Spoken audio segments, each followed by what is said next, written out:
안녕하세요, 정비딜러 영범입니다. 구독자 1만을 달성해서 너무 감사하다는 말씀 전해드리려고 먼저 인사 말씀 올리고요. 구독자 1만 정말 감사합니다.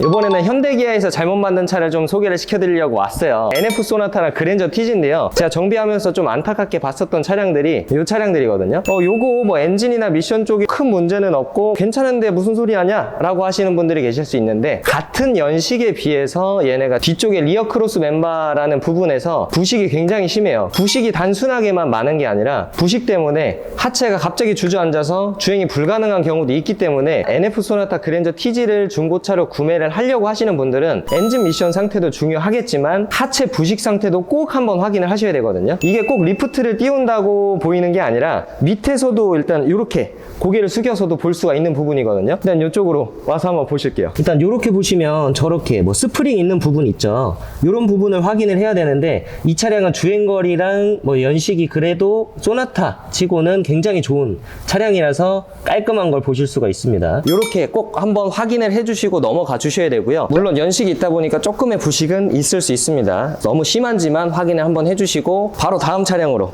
넘어가 보겠습니다. 가시죠.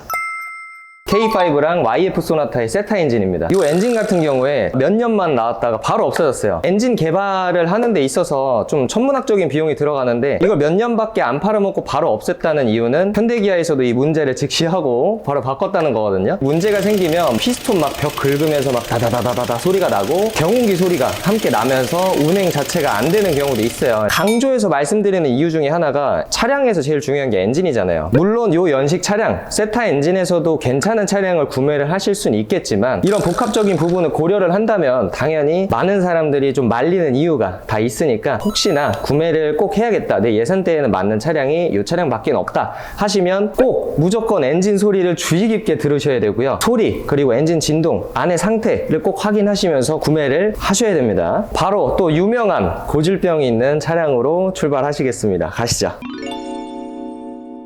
여기 보이시는 스포티지랑 투싼의 1.6 디젤, 1.7 디젤, 그리고 1.6 터보, 이렇게 해서 일반 자동 변속기가 아니라 DCT 미션이 탑재되어 있는 차량을 설명을 드리려고 하는데요. 내구성이 낮다, 뭐 나중에 플라이 휠이랑 더블 클러치를 같이 교환을 해야 된다, 수리비가 100만 원 이상 든다, 많은 말이 있죠. 이게 아무래도 현대기아에서 DCT를 처음으로 이제 개발을 해가지고 넣은 차량이기 때문에 내구성이 좀 많이 안 좋더라고요. 신차 출고하고 나서 고속도로 주행 위주로 했다면 괜찮지만, 보통 일반적으로 시내 주행 많이 하잖아요. 그럴 때 앞으로 가다서다 많이 하고, 이게 수동 변속기랑 구조가 비슷하기 때문에 이해를 잘 못하고 이제 주행을 하실 경우에는 아무래도 클러치가 빨리 닳고 플라이 휠도 빨리 문제가 됩니다. 그래서 비용이 좀 많이 나오고 문제가 생긴다 라고 하는 건데, 근데 DCT 미션이 뭐 아우디나 폭스바겐 이런 데도 많이 들어가지 않아요?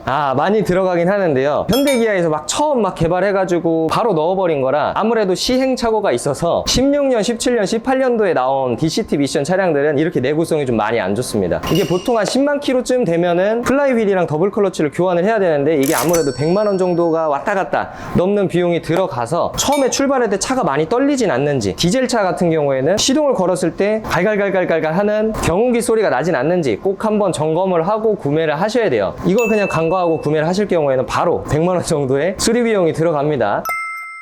이거는 신차 아니에요? 더 뉴 그랜저 IG랑 K7 프리미어라고 해서 무조건 안 좋은 건 아니고 2.5 스마트 스트림을 말씀을 드리려고 해요. 제가 블루엔즈에 3년 정도 있으면서 이건 좀 문제가 있을 것 같은데 라고 생각을 했었던 엔진이거든요. 엔진 오일 교환 주기를 보통 7-8천 km를 잡는데, 처음에 출시했을 때 당시는 4.5리터, 뭐 4.8리터 정도만 이제 엔진 오일 주입을 하고 주행을 많이를 하셨어요. 7-8천 km가 지나서 엔진 오일을 교환하러 들어오셨는데, 막상 엔진 오일을 배출할 때 대략 보니까 한 2리터, 3리터밖에 남아있지 않는 경우가 많아요. 물론 자동차 구조상 뭐 조금 소모가 되고 조금 증가가 되는 건 어쩔 수 없는 부분이긴 하지만, 그 부분이 편차가 너무 크다라고 봐주시면 되고, 20년 되기 전에 19년 말까지 나왔었던 모델들은 엔진오일 감소가 많이 되고 있어요. 근데 키로수가 10만 킬로가 넘어서 엔진 미션 보증이 끝나버린다 그러면 제조사가 보증을 해줄 수 없기 때문에 걱정되고 한다 그러면 엔진 미션 보증 기간이 그래도 1년, 2년 이상 넉넉하게 남아있는 차량을 구매를 권장을 드리고요. 이런 사실들 차량들이 솔직히 많이 알려져 있진 않아요. 타 유튜버 분들도 많이 언급을 하시고 하셨지만 그때 당시에만 잠깐 반짝이다가 또 많이 내려앉은 상태거든요. 혹시나 조치를 받지 못한 상태에서 보증기간이 끝난 차량을 구매하실 경우에는 온전히 소비자분들의 몫으로 돌아가기 때문에 엔진오일 게이지라도 한번 빼보시고 엔진오일 양이 얼마 남았는지 확인 꼭 해주시고, 아무리 신차라도 이런 부분들의 고질병 문제들이 있으니 이런 부분은 꼭 확인하고 구매를 권장을 드리고요. 오늘은 이렇게 현대기아 차량들 중에서 4가지 정도 차종을 꼽아서 구매하실 때 주의하실 점이나 고질병 등을 좀 말씀을 드렸는데요. 이렇게 중고차 구매하실 때 꼭 한번 확인하셔야 될 부분들 체크 꼭 하시고 구매를 해주시고요. 긴 영상 시청해주셔서 감사드리고 앞으로도 구독이랑 좋아요 잘 눌러주시고 잘 봐주시면 감사하겠습니다. 감사합니다.